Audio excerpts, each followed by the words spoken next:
नमस्कार मित्रांनो, मी सचिन शिंदे आपल्या समोर ध्यास वर्दीचा अकॅडमी युट्यूब चॅनल पाहतो. मित्रांनो, महत्वाच्या घडामोडी. मित्रांनो, आज तारीख आहे 3 जुलै 2026. 3 जुलै 2026 आपण महत्वाचे 12 प्रश्न पाहत आहोत.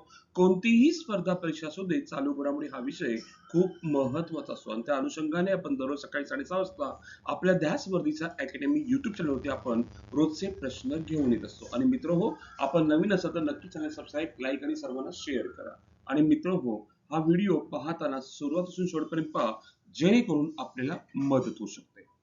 ठीक आहे. कालचा प्रश्न होता, आशियाई वरिष्ठ तलवारबाजी अजिंक्यपद स्पर्धा 2026 चे आयोजन कोणत्या देशात करण्यात आले?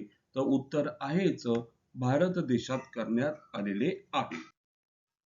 आजचा पहिला प्रश्न, इंग्लंडचे माजी कसोटी कर्णधार बेन स्टोक्स यांनी आंतरराष्ट्रीय क्रिकेटमधून निवृत्तीची घोषणा कधी केलेली आहे?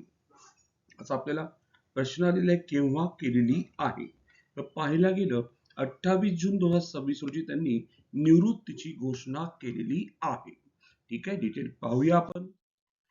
बेन स्टोक्स यांनी 28 जून 2026 रोजी आंतरराष्ट्रीय क्रिकेटमधून निवृत्तीची घोषणा केली.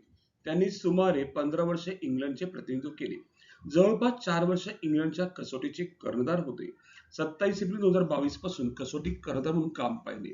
है ना. ब्रेंडन मॅककुलम यांच्या प्रशिक्षक पदाच्या काळात बाज-बॉल शैली लोकप्रिय झाली.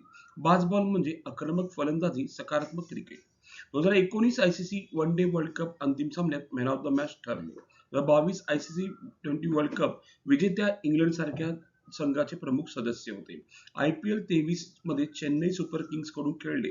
कसोटी सामने 121, वन डे सामने 141 आणि T20 43 सामने त्यांनी खेळलेले आहेत. हे आपल्याला माहित असणं आवश्यक आहे. चला पुढे जाऊया आपण. नेक्स्ट क्वेश्चन दुसरा. पीएम फॅमिली केअर ट्रॅकरच्या पायलट प्रकल्पाचे उद्घाटन कोणी केले? तर पाहायला गेलं तर अमित शहा यांनी केलेलं आहे. केंद्रीय गृह व सहकार मंत्री अमित शाह यांनी या पायलट प्रकल्पाचे उद्घाटन केले. उद्घाटन गांधीनगर, गुजरात येथे झाले. पीएम फॅमिली केअर ट्रॅकर हा डिजिटल स्वरूपातील कुटुंब व्यवस्थापन आणि सेवा ट्रॅकिंग उपक्रम आहे. शासनाच्या विविध कल्याणकारी योजनांचा लाभ कुटुंबापर्यंत प्रभावीपणे पोहोचणे हा त्याचा उद्देश आहे, लक्षात ठेवा. तिसरा प्रश्न, गार्डियन ऑफ द ब्ल्यू हॉरिझन हा सर्वोच्च नागरी सन्मान पंतप्रधान नरेंद्र मोदी यांना कोणत्या देशाने प्रदान केला? तर उत्तर आहे सेशल्स देशाने केलेला आहे.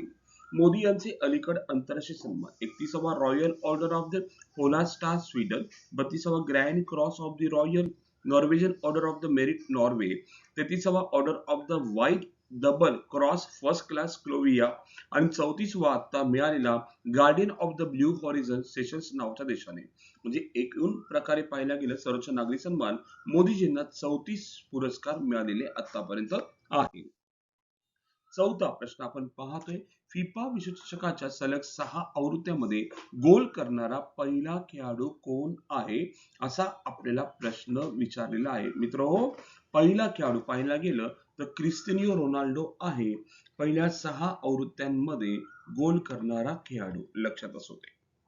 पाचवा प्रश्न, राष्ट्रीय ग्रामीण विकास परिषदेदरम्यान कोणते पोर्टल सुरू करण्यात आले? प्रश्न काय विचारलाय की राष्ट्रीय ग्रामीण विकास परिषदेदरम्यान कोणते पोर्टल सुरू करण्यात आलेले आहे? पाहायला गेलं तर ग्रामीण आंतरिक लेखा परीक्षक पोर्टल सुरू करण्यात आलेले आहे. काही आहे, डिटेल पाहूया आपण. ग्रामीण आंतरिक लेखा परीक्षा पोर्टल राष्ट्रीय ग्रामीण विकास परिषदेदरम्यान सुरू करण्यात आले. ग्रामीण निधीच्या वापरात पारदर्शकता आणणे उद्देश आहे. ग्रामपंचायतीच्या आर्थिक व्यवहाराचे डिजिटल लेखापरीक्षण करणे, निधीचा योग्य वापर सुनिश्चित करण्यासाठी उपयुक्त, भ्रष्टाचारावर नियंत्रण ठेवण्यास मदत, ऑनलाईन अहवाल तयार करण्याची सुविधा, लेखापरीक्षणाची प्रक्रिया अधिक वेगाने होईल, डिजिटल इंडिया अभियानाला बळकटी मिळेल आणि ग्रामीण विकासातील उत्तरदायित्व वाढवण्यास मदत होऊ शकते. नेक्स्ट 6वा प्रश्न आपण पाहतोय मित्रांनो, अखिल भारतीय फुटबॉल महासंघाचे नवीन प्रस्तावित नाव काय आहे? तर पाहायला गेलं फुटबॉल फेडरेशन ऑफ भारत असे नाव करण्यात येणार आहे. फुटबॉल फेडरेशन ऑफ भारत, लक्षात ठेवा. 7वा प्रश्न, पहिल्या राष्ट्रीय ग्रामीण विकास परिषदेचे आयोजन कोठे करण्यात आले? प्रश्न 7वा आहे. तर उत्तर आहे नवी दिल्लीमध्ये ते करण्यात आलेलं आहे. ग्रामीण विकास मंत्रालयाने प्रथमच राष्ट्रीय ग्रामीण विकास परिषद आयोजित केली. परिषद नवी दिल्ली येथे झाली. ग्रामीण विकास मंत्रालय केंद्रीय मंत्री शिवराज सिंह चौहान ग्रामीण विकास, स्वयंरोजगार, ग्रामपंचायत विकास यावर काम करते आणि यांनी याचं उद्घाटन केलं होतं. 8वा प्रश्न. श्री अमरनाथ यात्रा प्रश्न काय विचारलाय? श्री अमरनाथ यात्रा 2026 साठी प्रोजेक्ट हॅव आय कोणत्या पोलीस दलाने सुरू केले? अमरनाथ यात्रा 26 साठी जम्मू काश्मीर पोलिसांनी सुरू केलेलं हे प्रोजेक्ट आहे. 9वा प्रश्न आपण पाहतोय मित्रांनो, लक्षात असू दे. 9th नंबरचा क्वेश्चन. मित्रांनो, सर्व आपण चालू घडामोडी घेत असतो. याचा एकमेव उद्देश असतो की स्पर्धा परीक्षा करणाऱ्या विद्यार्थ्यांना मदत व्हावी. रोजचे 12 प्रश्न आपण परिपूर्ण तयार करण्याचे परिपूर्ण प्रयत्न करतो मित्रांनो, आणि एकच उद्देश आहे की कोणतीही स्पर्धा परीक्षेसाठी चालू घडामोडीसाठी मदत व्हावी. तर आपण पाहूया 9वा प्रश्न. ठीक आहे. ती त्रास्टिक अस है ना रहा ये बे ना थी ही नवीन ततैया म्हणजे व्यास प्रजाती कोठे शोधण्यात आली? तर उत्तर आहे राजारहाट पश्चिम बंगालमध्ये ती शोधण्यात आलेली आहे. हा शोध राजारहाट पश्चिम बंगालला जैवविविधतेच्या दृष्टीने महत्वाचा शोध आहे.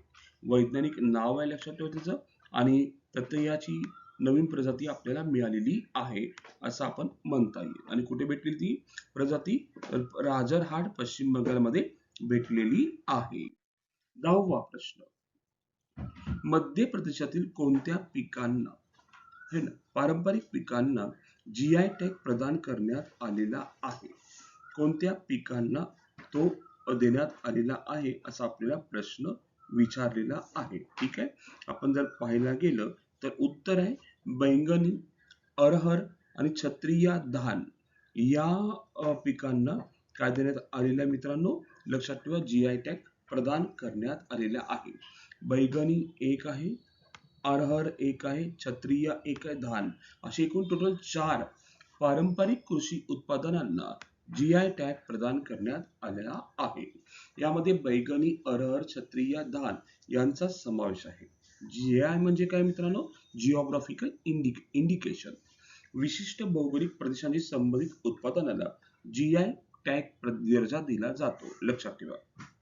जीआय टॅग मुळे उत्पादनाची ओळख होते, गुणवत्ता संरक्षित होते, शेतकऱ्यांना चांगला बाजारभाव मिळण्यास मदत होते, बनावट उत्पादनावर नियंत्रण ठेवता येते. जीआय नोंदणी भारतात चेन्नई येथे जीआय रजिस्ट्री मार्फत केली जाते. कुठे? चेन्नईमध्ये.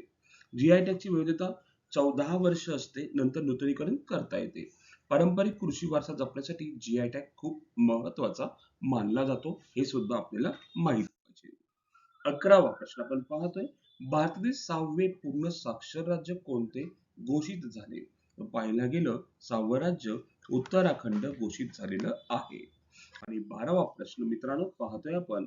आंतरराष्ट्रीय प्लास्टिक पिशवीमुक्त दिन म्हणजे international plastic bag free day कधी साजरा केला जातो असा आपल्याला प्रश्न विचारलाय. तर उत्तर आहे 3 जुलै रोजी साजरा केला जातो.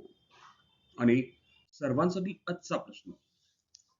International big cat alliance Ipsa चा 27वा सदस्य देश कोणता? आपल्या सर्वांना माहिती आहे इंटरनॅशनल बिग कॅट अलायन्स भारताने स्थापन केलेली आहे, आणि ज्या मांजऱ्या आहेत त्यांना मदत म्हणजे त्यांना संरक्षण करणं या उद्देशाने ते सुरू करण्यात आलेलं आहे. तर नुकताच 27वा सदस्य देश कोण झालेला आहे असा आपल्याला प्रश्न विचारलाय. ऑप्शन आहे श्रीलंका, नेपाळ, बांगलादेश, भूतान. आपल्याला ऑप्शन दिले श्रीलंका, नेपाळ, बांगलादेश, भूतान. आपल्याला उत्तर सांगायचे कमेंटमध्ये उत्तर काय असू शकतं. आणि मित्र हो, आपण आजचे महत्वाचे 12 प्रश्न घेतलेले आहेत, आणि आपण आज इथेच थांबू. उद्या याच टाइम रोजी याच वेळी भेटू मित्रांनो. धन्यवाद. Thank you.